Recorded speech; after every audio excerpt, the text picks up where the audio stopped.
morning. Good morning, Senator.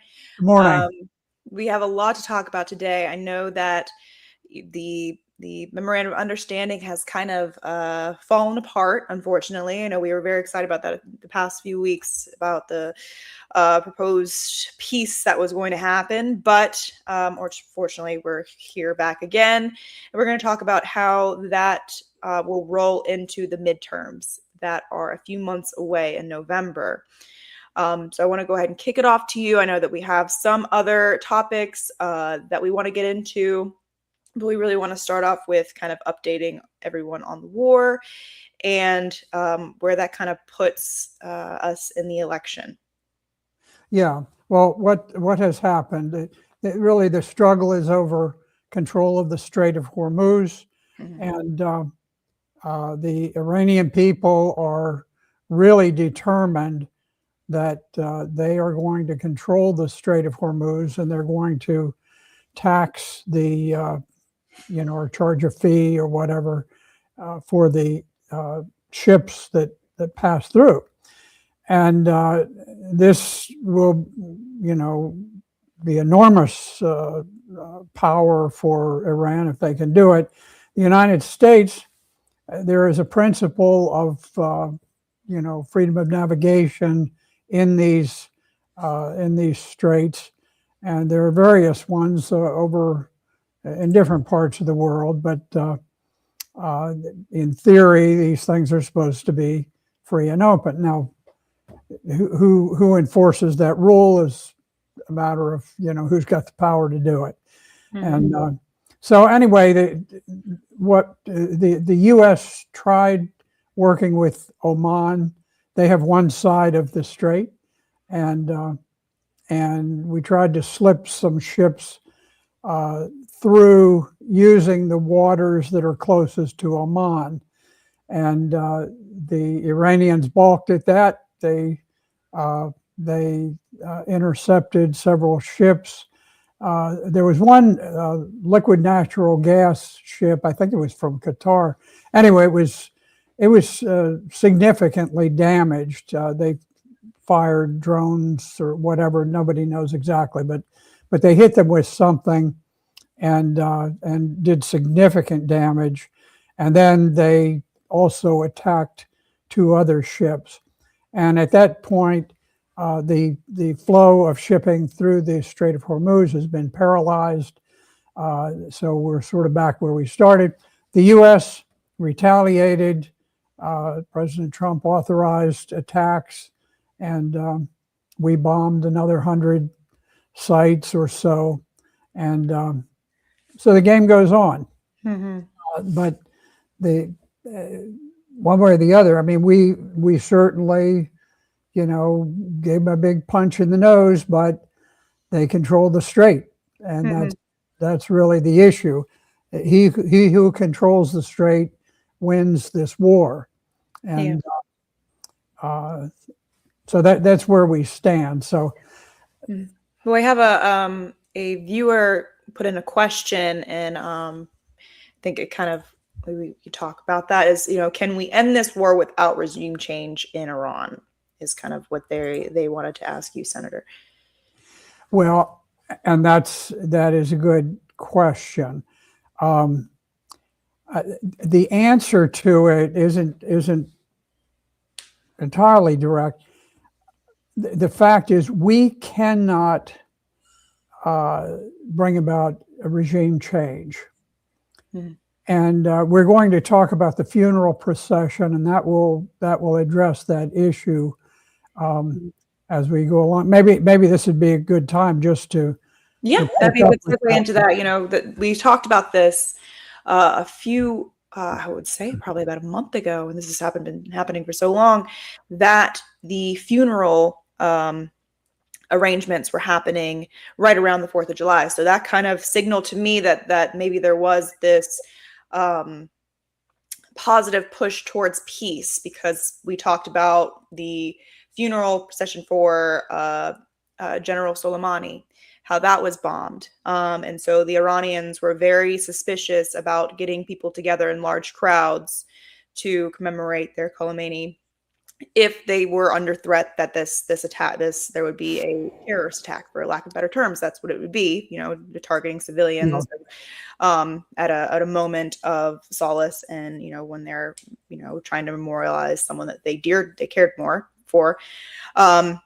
So that kind of signaled to me that, yeah, hopefully that there was going to be this peace, because they were going to go forward with these funeral.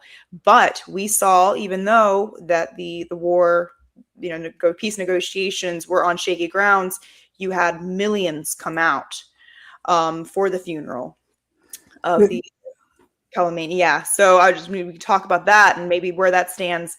If we want to look at regime change, I would say, what happened in Iraq, where what does regime change technically look like? Does it put the country in a better position than what we, told, basically subscribed our soldiers say, hey, we're going to liberate these people? Did it bring true liberation, or did it allow room for a power vacuum where you had more violent, nefarious actors take hold and be able to garner support?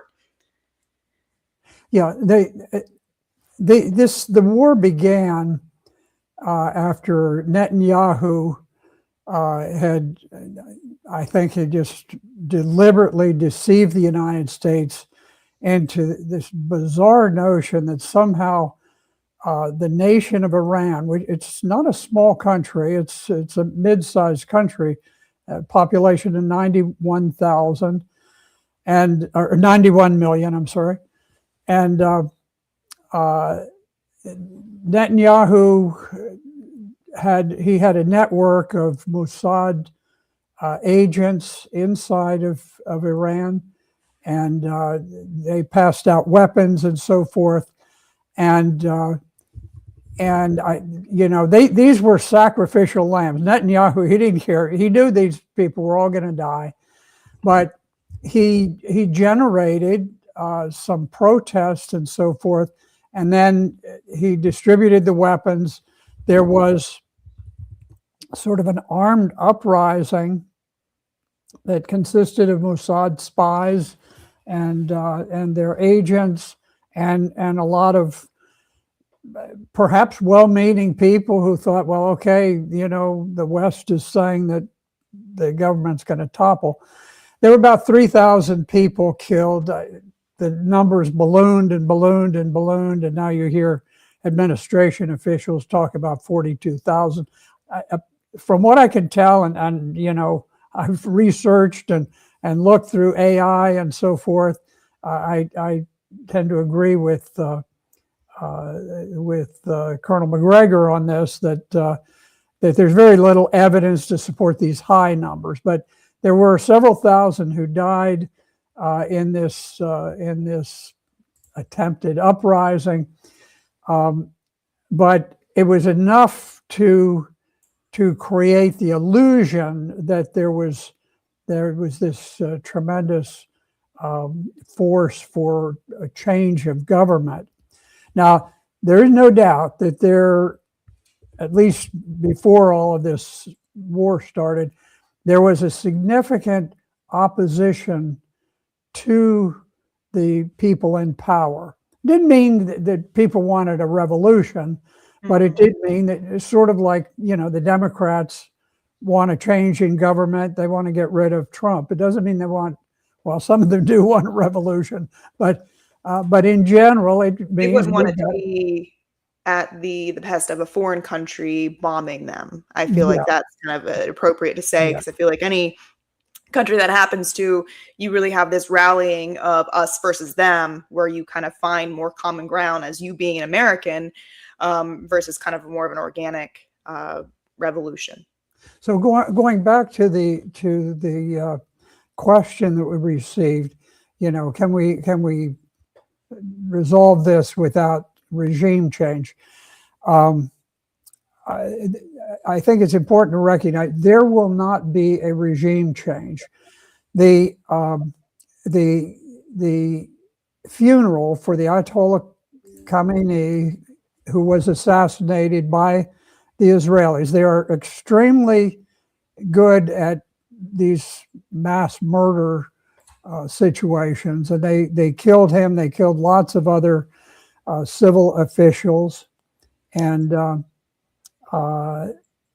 so, which I mean, I think it's worth noting that he was a religious leader. So it was more of akin to us bombing the Pope or another country bombing the Pope. You know, how would that kind of be viewed as towards the people who, you know, are devoutly Catholic? So I think that's important to know. Yeah. I think under international law, I don't think that the killing of civil officials is condoned. You can assassinate military officials, but the Ayatollah was a civil official, and he was a religious official. Because it is a theocracy there, there's a blending of him being the highest religious official, but also being the overall top official of government. So he fills the same role that President Trump fills, or President Putin fills. But the importance of this funeral, the funeral took about a week, and the coffin was carried through 5 major Iranian cities, and the magnitude of the funeral was gargantuan. The Iranian officials say that this was the largest event in world history, and they claim that as many as 43 million people would be, you know, roughly half of their population took part. Whether you accept their numbers, and they, you know, they laid out some of the ways in which they measured the numbers, and I suspect they did it, you know, realistically. Even if you believe that the number is half that, I think independent observers recognize, no one denied that this was a gargantuan turnout. Now, I think it was not only people just mourning the Ayatollah, but it was a demonstration of Iranian unity and the power behind the existing structure there. Now, what's happened is the civil officials, because we assassinated the civil officials, the civil element of the government has been diminished, and the Islamic Republican Guard has expanded. So there's been a shift in the way that the government functions, but the government there is absolutely in firm control. There is zero possibility that this government will be changed. So we can, we can attempt to defeat them militarily and force them to open up the Strait, or we can compromise in some way. But this notion, it was first floated by the Israelis, and I have no doubt Netanyahu knew with certainty that there was no possibility that the government would be overthrown. I think that was simply a ploy to convince President Trump that, yeah, he ought to join in and maybe we can topple things. Maybe this will be an easy deal, kind of like Venezuela, where we went in. And I mean, that was, you would have to say that was a phenomenal success for anybody wanting to overthrow a nation. It was a bloodless, you're in, you're out. I mean, not entirely bloodless, but for the most part. This had absolutely no comparison to Venezuela. Just in no respect was there the faintest comparison between this. And so we still remain in this posture where, on the one hand, we know in order to crush Iran, we're going to have to play loose with the laws of war. We're going to have to attack the Iranian people and just cause such enormous bloodshed and suffering that they eventually give in. Or we can compromise. But that's kind of where we are, and we have created a Rubik's Cube for ourselves where this is a great dilemma. Before we went to war, before Israel started this war, the Straits of Hormuz were open. Iran wasn't really attacking anybody. They were at peace. And we launched a Pearl Harbor against them. And now everything has sort of turned upside down for us.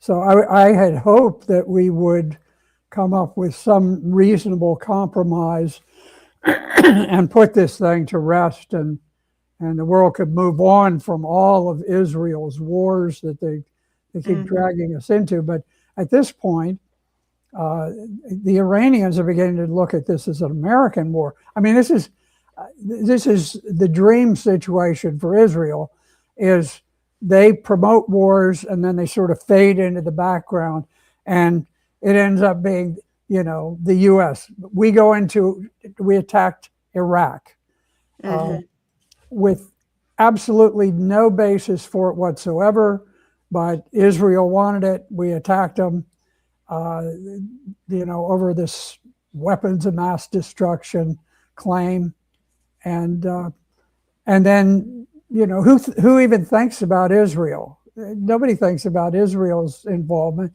It's the U.S. The U.S. did this. I would say maybe, I guess, Americans are not thinking about it, but in other countries, that's they kind of see the big picture where we did the memorandum of understanding. Said, yes, of course, it includes Israel. Israel must cease its attack on Lebanon. And Israel comes out and says, no, thank you. And we're not moving from the southern Lebanon. We're going to continue to occupy it. And Iran, who signed this memorandum of understanding, understood what that meant, but was not being followed through by the U.S. And so therefore you have this, this not in good faith effort to seek peace with your other opponent, if they're not willing to hold the feet to the fire of their allies, because that's, we are allied with Israel in what was understood in the memorandum, where they were supposed to cease these bombings. They're continually going into civilian areas, leveling them. We remember the preposterous terrorist attack they did on Beirut, where they bombed it over 500 times in less than 30 minutes. It was completely outrageous what we had witnessed. Civilians that continually perished. I think they're continuing to conduct themselves in a manner where, while we're allied with them, we do not appear to be good faith actors. Either we play the way Israel plays is continually just so dirty. They target civilians on, basically on a daily basis. And so we continue to ally with them.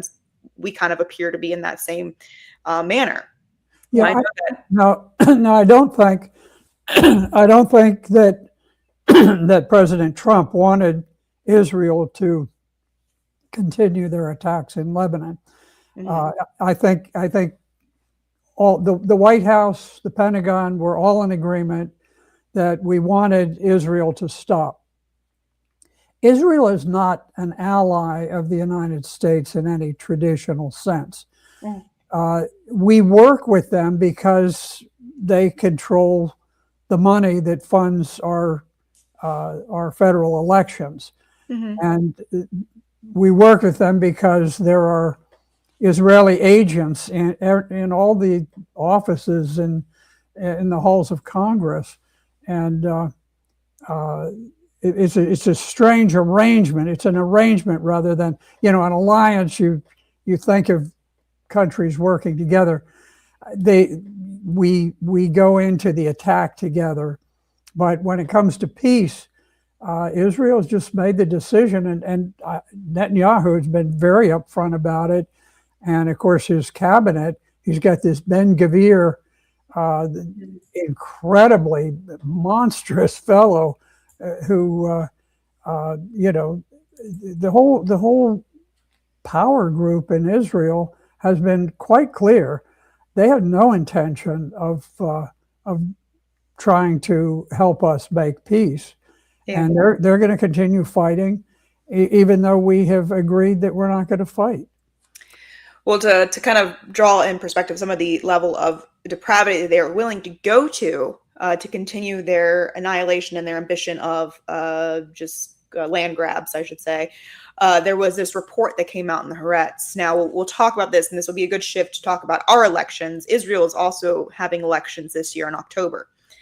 So they had this report by Haaretz where you had generals confirming that the IDF ordered the Hannibal directive on October 7th, which the Hannibal directive is it's mainly attributed to soldiers. So if soldiers get kidnapped by the adversary, in this case it was Hamas, that the IDF is supposed to also in not allowing there to be negotiation efforts, and they murder the IDF soldier as well as the Hamas militants who are capturing these people and kidnapping these people.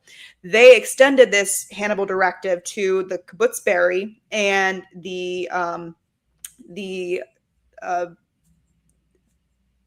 what was the concert that was happening? It's leaving my mind with the festival that they had that day, which were civilians. So this is an image of the cars that we were told the Hamas militants who came in on paragliders with just, I think they had, handheld weapons and maybe something a little more powerful than that they were capable of doing this.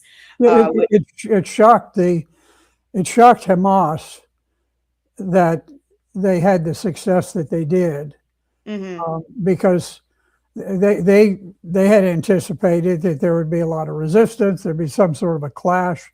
Maybe they could make a breakthrough somewhere and create a little mayhem.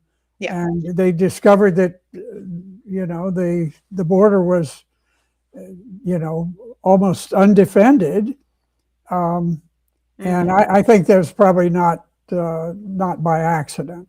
Yeah, it appears to be so. And I think that 3 years after the event, we're starting to have a trickle of evidence that is coming out by, I would say Haaretz they do a lot of good reporting. They did good reporting on some of the doctors, American doctors that came back, some of the GHF workers who were against the actions the IDF were taking when they were trying to feed the Palestinians. And then this reporting as well, where they had documented evidence of different generals and people lower in the IDF who were completely appalled by the orders that day to just shell whatever they could. There are reports that the Hellfire missiles that the planes that were firing the Hellfire missiles had to go back and reload numerous times during this day.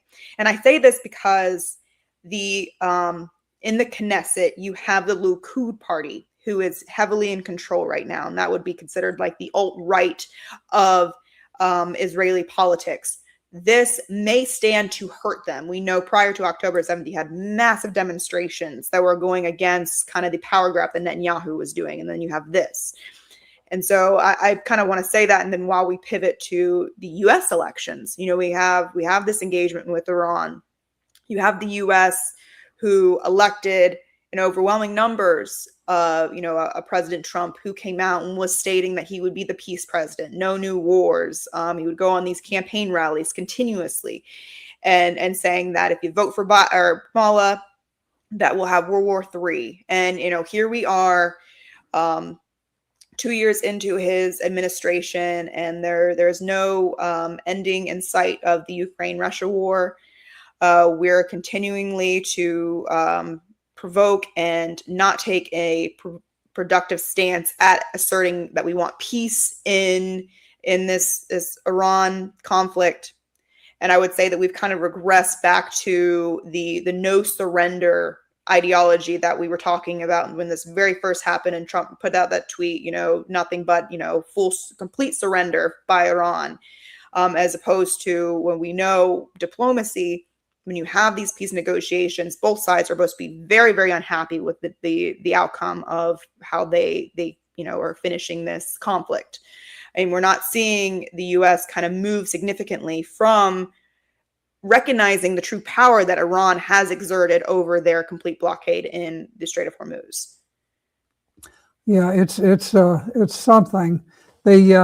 I know it's frustrating to our viewers, just as it's frustrating to us, to discover that we've sort of found ourselves in a box that we can't escape from. You'd like to just, let's do this, do that. Now, the suggestion has been made by some that what we need to do is just leave, that we need to take the fleet out. But I think we're actually doubling down. I think there may be additional naval forces going in.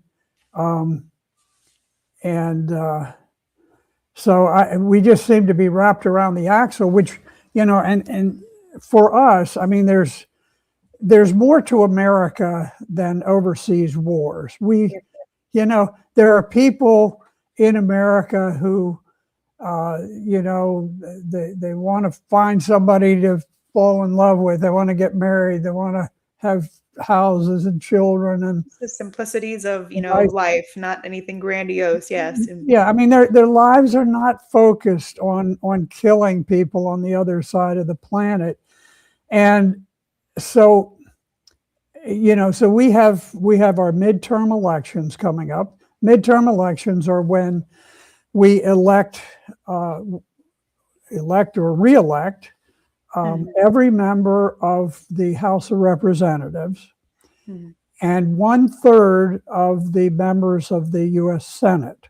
The way the senators are elected for a 6-year term, and the way it's staged is that roughly 1/3 of them are up for election in each 2-year term.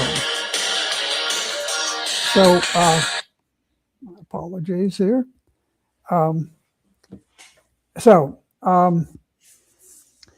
This is what we're faced with, and it's going to be very important because it's going to determine all kinds of basically the way that the U.S. Government will function for the final 2 years of the Trump administration. And so in any normal situation, at this point, I would say with all of the wars and so forth and all the negative news, there would be just a wipeout for Republicans. I'm very familiar with what happens when you have a war that turns unpopular, because I was in the Virginia House of Delegates when people began to question the war in Iraq. Now, before this, just like I ran 13 very hotly contested elections, and I won 12 out of 13. But the one election that I lost was in the Virginia House of Delegates, and it was when Code Pink, the Democrat organization Code Pink, really got organized, and they got after the Republicans because of the war, and we knew we had a rough election coming up, but we always had rough elections, and it really startled the Republicans, the aftermath of our elections here in Virginia, where I lost my seat partly because I was the most prominent, really military person in the House of Delegates. I was retired after a 32-year career in the Marines and the Army JAG Corps.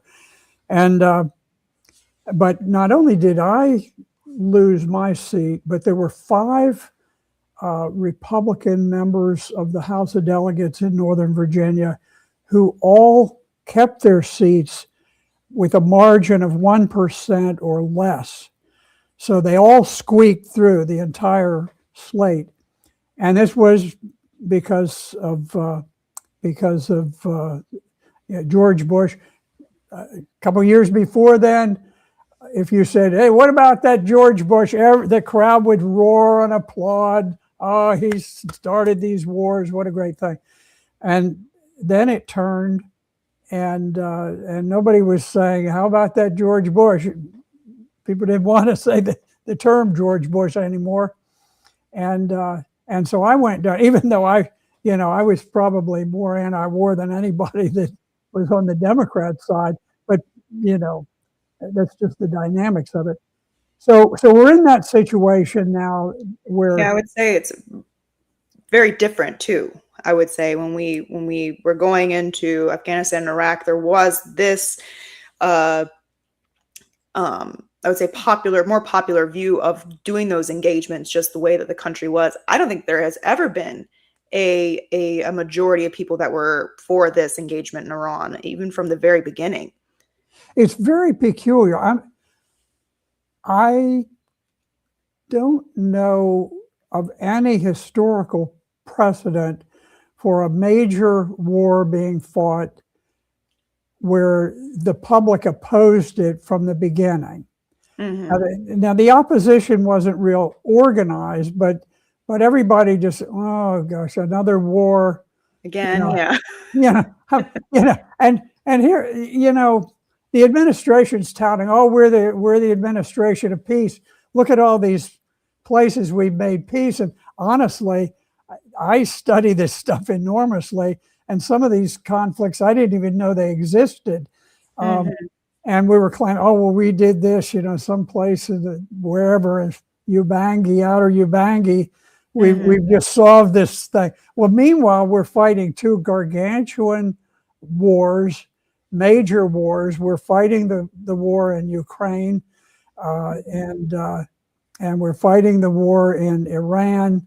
And meanwhile, we're in other hot spots all over the place. I mean, we're really in a frenetic period of conflict that it's a little bit reminiscent of a book that I studied as a young fellow called The March of Conquest, where it charted the early days of the Second World War and the various movements of German troops in Europe, where there were a number of the countries that were being attacked, and Germany overwhelmed France, and Britain was on the back foot, and it was sort of the very, very successful part of the war for Germany. And really what we're doing in the Middle East is a little bit reminiscent of that same type of thing, this feeling that, well, we can do it. We've got a better military, a more modern, bigger, more funded. And we're all of a sudden, it's almost like what happened when Germany turned and then fought its war against the Soviet Union, and all of a sudden things started going downhill.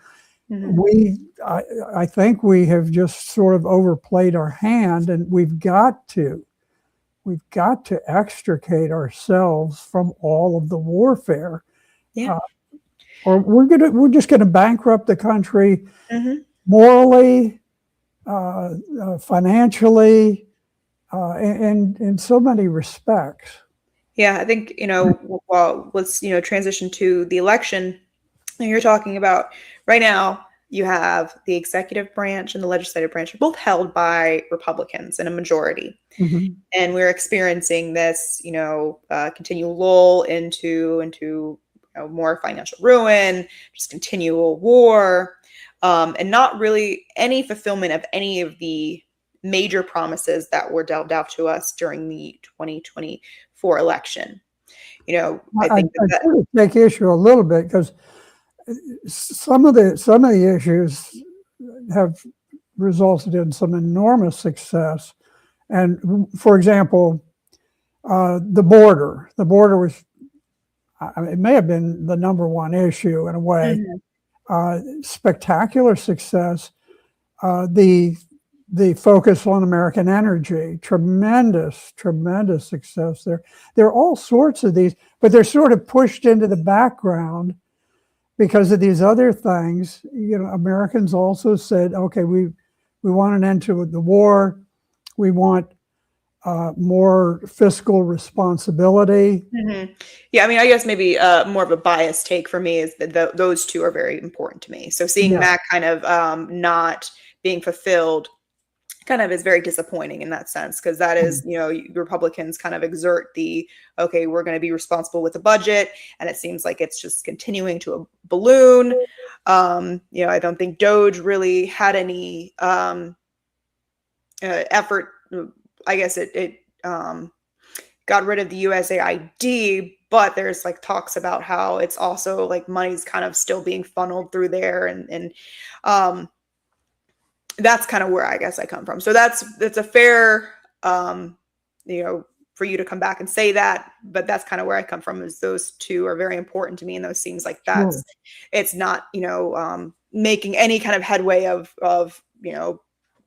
rolling back some of the debt that we have. It kind of seems like we're exerting the debt. We talked about now the Pentagon budget's $1 trillion.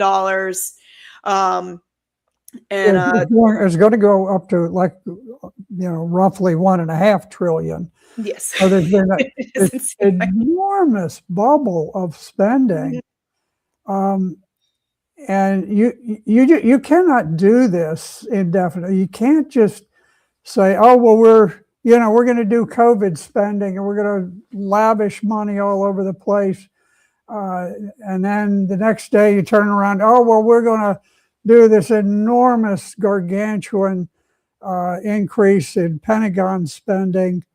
At a certain point, the whole thing threatens to collapse on us.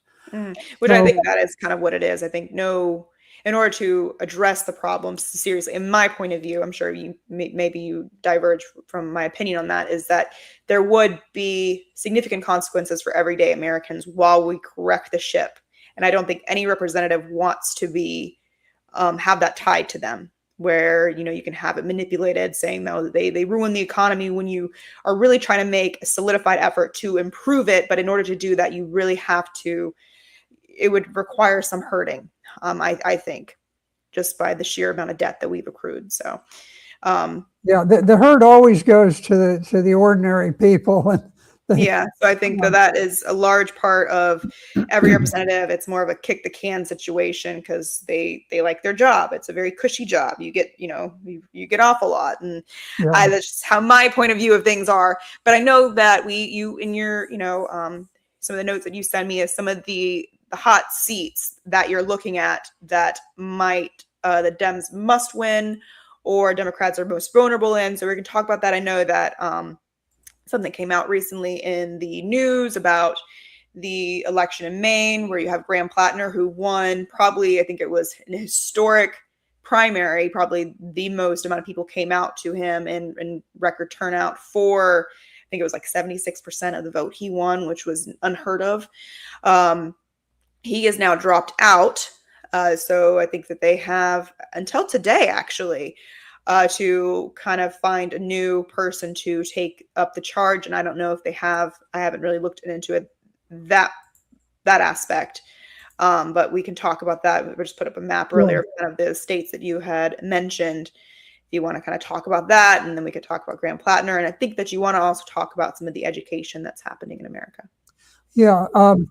Well, the situation with Plattner is very interesting because the one thing that's dogging the Democrats to some extent is they're not vetting their candidates. They're not, examining their background sufficiently, and so you're getting all of these really bizarre people who are being nominated because there's such anger in the ranks that they just won't change.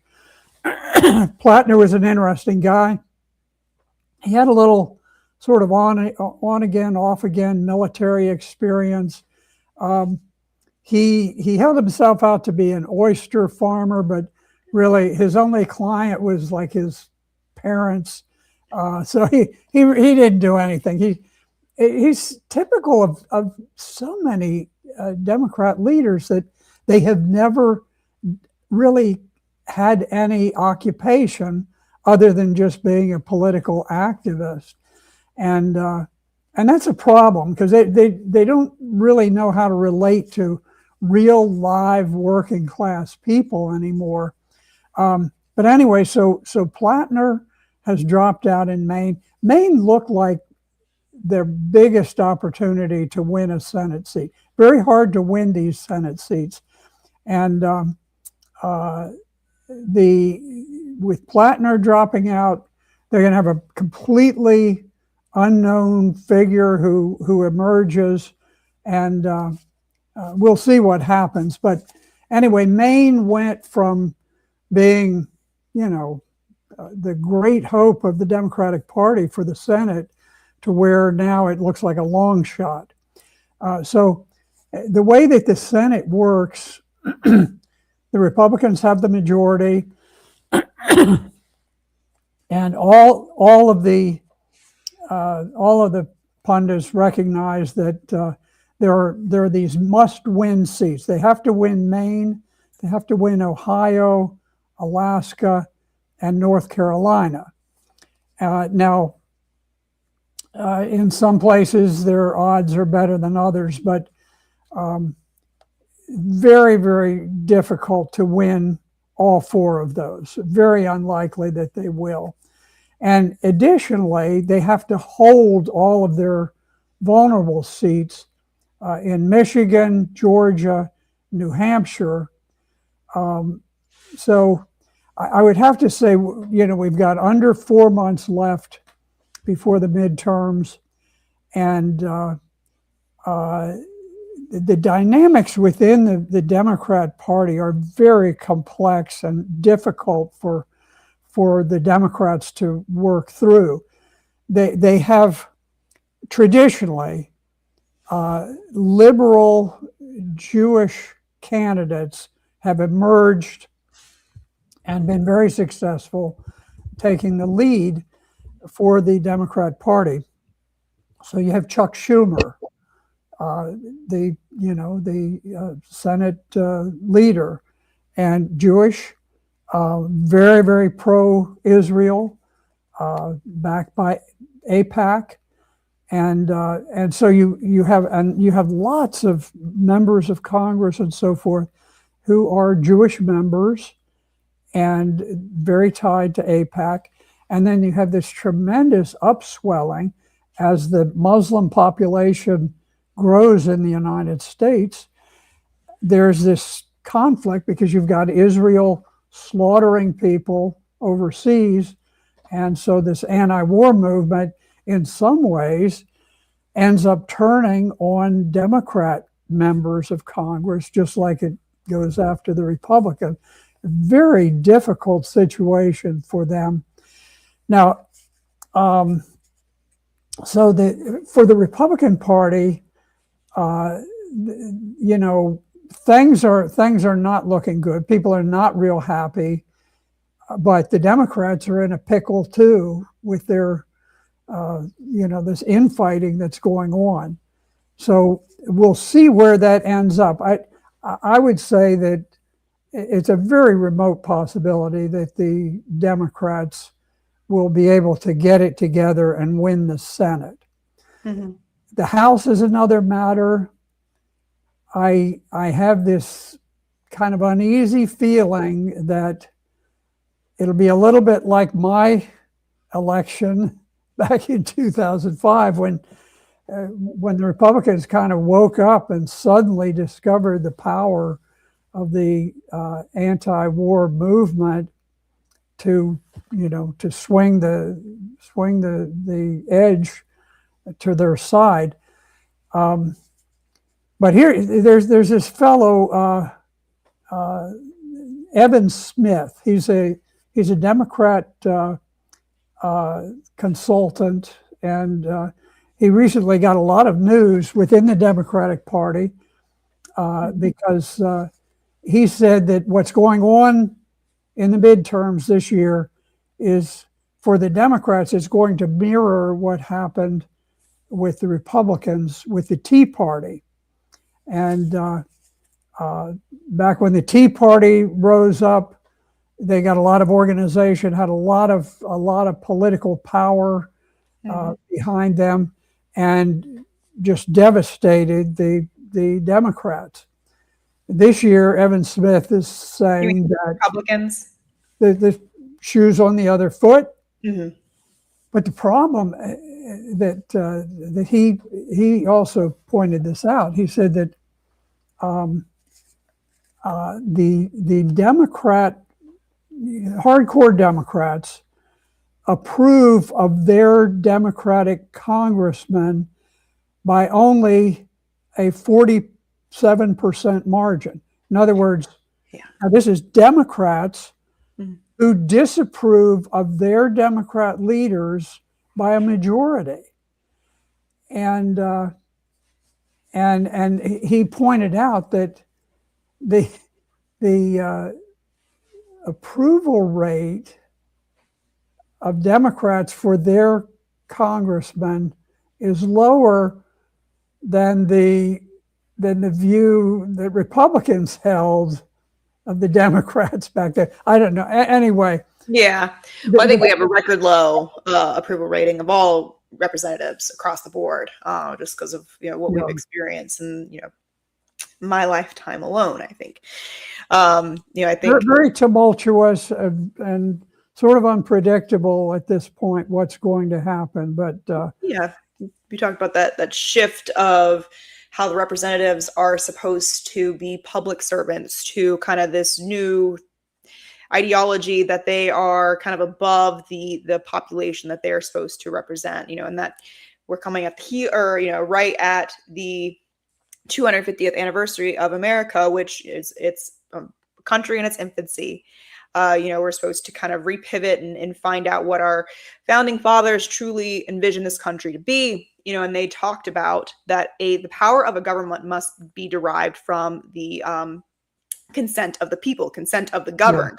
Mm-hmm. To give your consent, one must have either be also proactive and progressive at the how they're being represented. In order to do that, you would need to be highly educated, have critical thinking skills, and be able to assess what's best needed for your community. And we are now experiencing times where the American population is significantly failing at being highly educated. You sent me something that I think we want to kind of pivot and talk about, which is how college students are testing and what grade level they're testing, which is completely crazy. And so would you like to pivot to that story? I know we have a little bit of time left. Let's do that. There's a story out of the San Francisco Standard, and their story is about the University of California at Berkeley, which at one time was pretty highly regarded school academically. And what they did is, back during the George Floyd racial uprising with the Black Lives Matter and Antifa and the burning of buildings and all, a lot of institutions were intimidated. And one of the things, there was sort of this crazy notion of this DEI idea that somehow it was racist to expect minorities to meet various standards, intellectual, academic standards. And so you had this widespread, I mean, for our top universities, they dropped testing, the Scholastic Aptitude Test. And the SAT test traditionally has been somewhat of an IQ test. Reflected with what do you know? Do you have English skills? Do you have mathematics skills? Do you understand science? Do you know a little bit of history? And what they did is they said, well, okay, the problem is we're not getting the right racial makeup. And so we're going to do away with the tests because the tests are obviously racist. And so you had MIT, Stanford, Harvard, Yale, they all dropped their testing. And those institutions have brought it back. Most have brought it back, but it still is not administered at UC Berkeley. And it has become so bad that there are significant numbers of freshmen entering the classes at UC Berkeley who cannot do basic multiplication, things that typically, we all learn in the third grade of elementary school.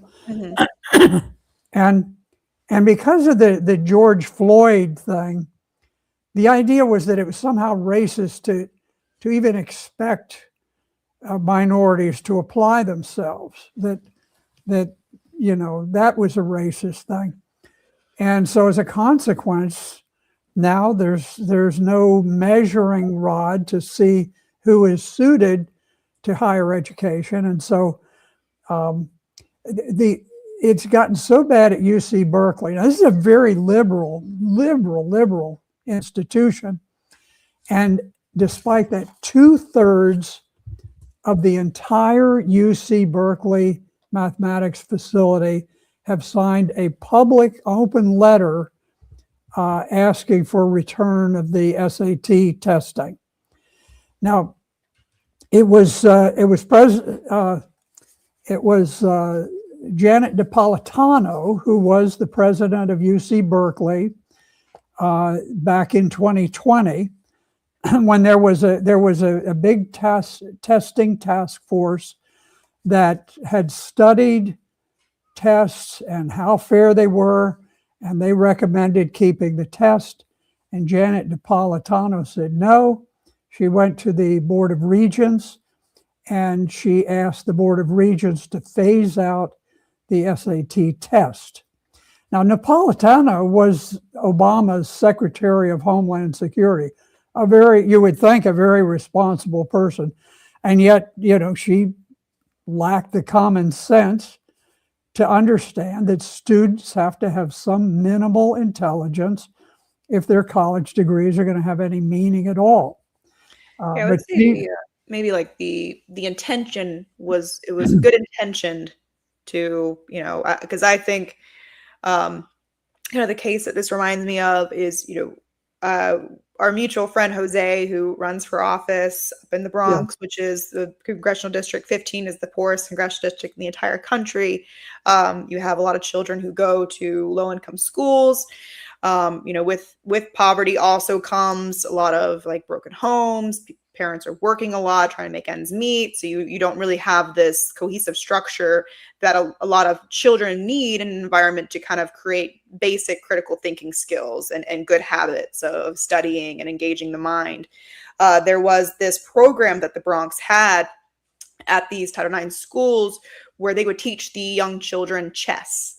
Where a world ranking chess holder would come in and he would teach these children. And throughout the years, it showed a correlation between the children who continued to take chess and be in that program scored higher, were able to get into really good colleges, were able to move out of the Bronx and have very, very well-paying professional jobs. And I think that kind of shows that the implementation of something that allows them to dive into their creative mode, and that really builds their mind. Something like chess, who is a very, very skillful game, is something that could be rather looked at as opposed to just getting rid of these tests. I think that kind of is a more of a beneficial method to institute at these areas that are testing way below the benchmark that were needed. Something like that, it may be instituted, because the program actually ended up being cut from the Bronx, and here we are still kind of with the Bronx having very low test scores. And Yeah. the article that you sent me, it's not just the Bronx, it's the entire nation that has experienced this free fall into not meeting the benchmark of their age. This article that you sent me, where college students are now testing at a 10-year-old level. I believe it's a majority of American citizens read at a 6th grade level, which is alarming. So I think that instituting more of like a classical element that allows the brain to critically think in these methods like chess, which I'm just using that story because I met the teacher who ended up doing that, and the system was cut, and he was very upset about that. But he reaped great success from these children that otherwise would have kind of fallen into the same system. Yeah, the problem that we have, and I was on the House and Senate education committees for a span of, well, it spanned 20 years, although it was a total of, I was there for 16 of those. And we struggled to try to improve public schools. And we maintained the schools. I would say we didn't improve them greatly, but we maintained them. And then there was just, the Democrats took authority in Virginia, and this was after I had left, and there was just sort of a general collapse in education that took place, not just in Virginia, it was taking place all over the country, with basically the public schools have become so politicized and have drifted so far from basic academic studies that they simply fail a large portion of students, particularly in the inner cities. They're particularly bad there.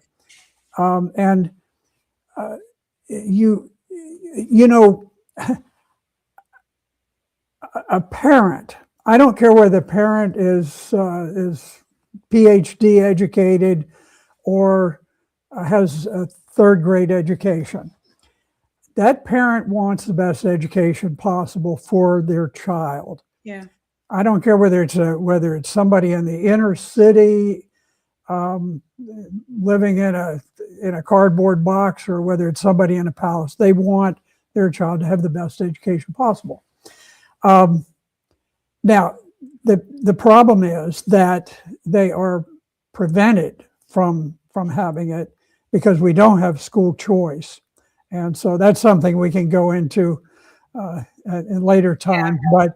But in any event, that's what's causing the problem for the kids today. So, and kind of what we allude to is the overwhelming, this snowball effect of ramifications, that where we have, the representatives not representing us, having this kind of emboldened take to not really be a public servant but the Lord, and it kind of comes from this lull of the population that, when November comes around, they'll go do their duty and vote, where they don't really have this proactive stance where they're understanding who they're voting for and who this person really is, and the ties that they have.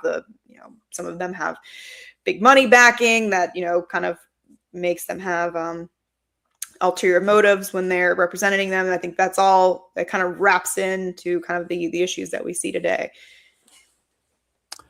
Well, I guess we'll have to pick up next week and continue on. But in any event, thank you for being here with me and presenting a very human side of difficult issues. Thank you, Senator. And I would encourage everyone to tune in next week to focus on the news.